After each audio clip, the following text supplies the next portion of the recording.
Salut à tous, j'espère que vous allez bien. Aujourd'hui on se retrouve pour une vidéo dans mon atelier pour parler de la peinture qui est juste ici. Où en fait on va se servir de cette peinture pour voir un petit peu pourquoi il faut être créatif dans ces peintures, comment l'être, comment trouver un petit peu des nouvelles idées de peinture. Parce que c'est bien de pouvoir faire des paysages réalistes ou des portraits comme moi j'aime beaucoup faire. Mais de temps en temps j'aime bien explorer des nouvelles choses, tenter de combiner plusieurs styles de peinture, de faire quelque chose de plus abstrait, de différent et tout ça. Du coup c'est exactement ce que j'ai fait ici où en fait j'ai combiné du coup un paysage, un coucher de soleil en arrière-plan. Et après, comme on peut faire une double exposition en photo, bah là je fais la même chose en peinture, où par-dessus en fait j'ai greffé une sorte de portrait. Du coup voilà, je vais vous expliquer un petit peu comment j'ai mis en place la méthode pour pouvoir trouver un petit peu cette idée, et puis bah du coup tous les trucs ratés que j'ai fait avant. Juste avant de commencer la vidéo, je vous allais vous annoncer quelque chose. Donc en fait il y a quelques jours, on a passé les 1 an de ma chaîne, donc les 1 an de ma toute première vidéo. Si vous ne l'avez pas encore vue, vous pouvez aller la voir parce qu'elle est assez fun. Je pense que ça a pas mal changé par rapport à mes vidéos maintenant, j'espère qu'elles sont mieux, en tout cas c'était le but.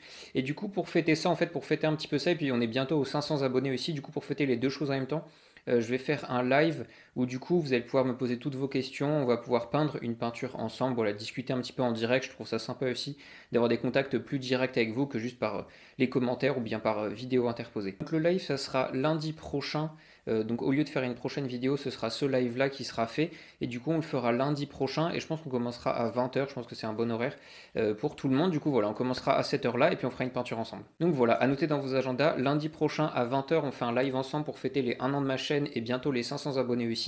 Peut-être qu'on les aura passés d'ici là. Et puis pendant ce live là, je vous annoncerai aussi un petit projet collaboratif que j'ai envie qu'on fasse ensemble pour pouvoir vous aider plus finement, en fait, chacun plus de façon personnalisée à améliorer vos peintures et à apprendre à peindre au fur et à mesure. Donc voilà, c'était tout pour l'annonce. N'oubliez pas de vous abonner et de liker la vidéo, et on passe tout de suite au conseil pour la créativité.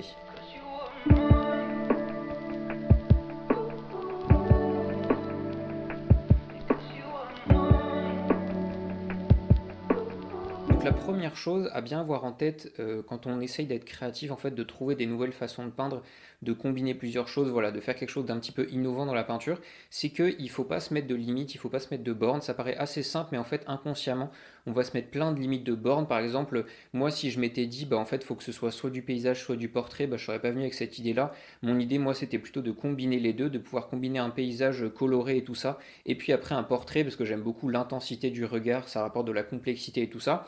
Et en même temps, je trouve qu'un portrait tout seul n'a pas forcément beaucoup d'intérêt, alors qu'un paysage avec toutes les couleurs qu'il apporte et tout ça, ça peut être beaucoup plus intéressant. Du coup, j'avais envie de mélanger les deux.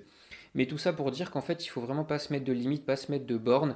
Il faut vraiment tenter tout ce qui vous passe par la tête, essayer de créer des choses. Enfin voilà, aller dans l'innovation et faire plein de choses nouvelles. C'est comme ça que vous aurez plein d'idées. La deuxième chose à avoir en tête quand vous essayez d'avoir un processus créatif comme ça, c'est que c'est souvent en commençant par les choses qu'on aime peindre qu'on trouvera des nouvelles idées. En fait, si vous n'avez jamais peint de portrait, ça sert à rien de vous dire que vous allez commencer à faire des portraits dans des paysages. Vous n'y arriverez pas déjà parce que vous ne savez pas faire de portrait. Et puis en plus, comme c'est pas forcément quelque chose que vous aimez peindre si vous n'avez jamais appris à le faire, mais du coup ça veut dire que vous n'aurez pas forcément beaucoup d'intérêt à faire votre nouveau processus.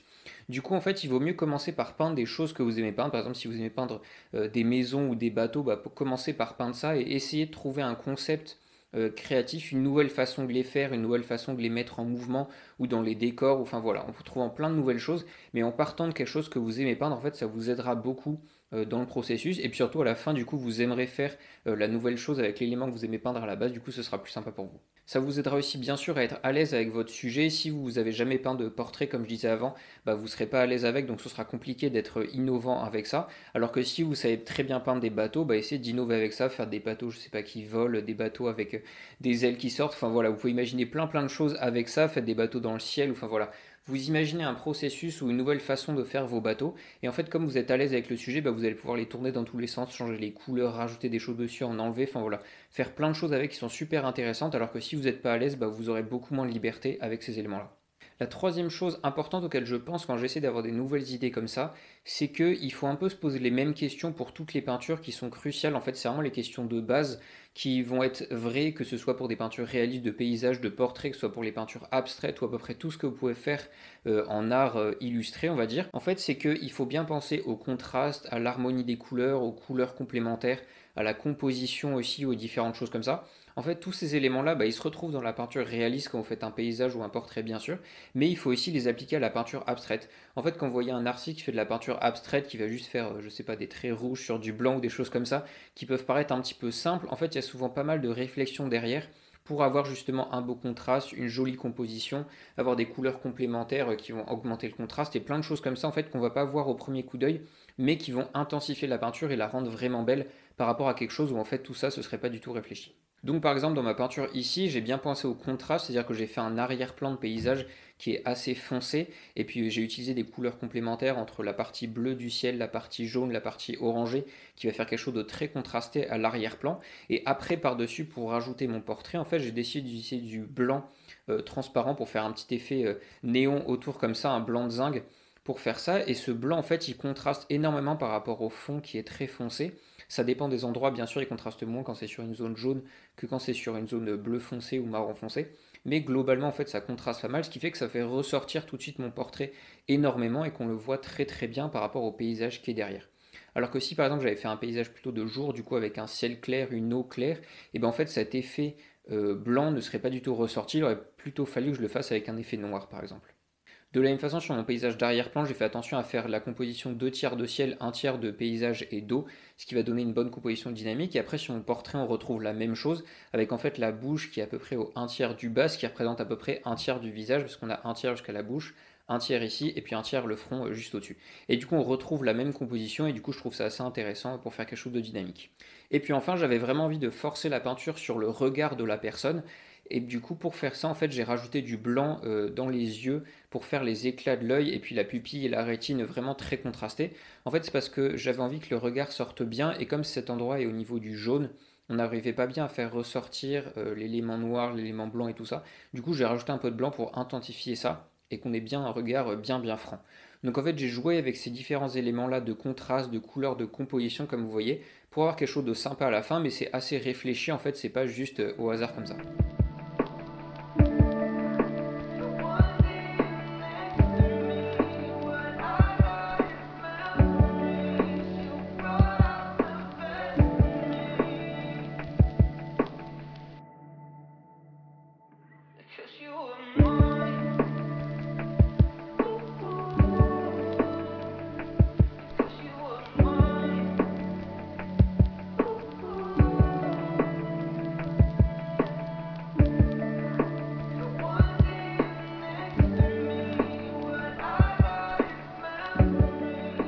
Donc voilà tous les petits conseils que j'avais à vous donner pour la créativité et le processus que je mets en place pour faire ça. Donc voilà, essayez tout ce que vous voulez faire. Bien sûr, moi je suis pas sorti avec ce concept-là d'un coup et puis je vais encore l'améliorer, je vais tenter d'autres choses et tout ça. Par exemple, j'avais tenté avant sur le paysage du tout début, si vous regardez bien, en fait j'avais essayé de mettre un visage de femme dans l'arbre de droite et puis un visage de guépard dans l'arbre de gauche avec les feuilles en fait en contraste, mais en fait ça ressortait pas bien. J'arrivais pas à avoir quelque chose de suffisamment précis pour qu'on voit le paysage et en même temps qu'on voit le visage. Enfin voilà, c'était un petit peu flou. Du coup, je suis pas resté sur ce concept-là. J'ai changé pour celui-là. Et puis avant, j'avais tenté d'autres trucs. Enfin voilà, il faut tenter plein de choses. Ça suffit pas forcément de l'imaginer en sa tête. Souvent, on imagine plein de choses et puis quand on le pose sur le papier, ça rend pas du tout pareil. Ça peut rendre mieux ou ça peut rendre moins bien. Enfin voilà, il faut vraiment tenter les choses. Vous pouvez faire des petits formats pour vous entraîner, faire ça juste avec un crayon ou avec juste une couleur. Enfin voilà, tentez plein de choses, amusez-vous et vous trouverez des concepts super sympas. Et si vous êtes encore là, du coup, n'oubliez pas, lundi prochain, le live à 20h. On se retrouve là-bas pour discuter ensemble. Donc voilà pour cette vidéo, j'espère que ça vous a plu de voir tout le processus que j'ai mis en place, puis de voir du coup une petite peinture qui change un peu de ce que je mets sur ma chaîne avec quelque chose de plus abstrait et de plus figuratif. En tout cas, moi ça m'a beaucoup plu de le faire. Portez-vous bien, peignez bien, et à la prochaine.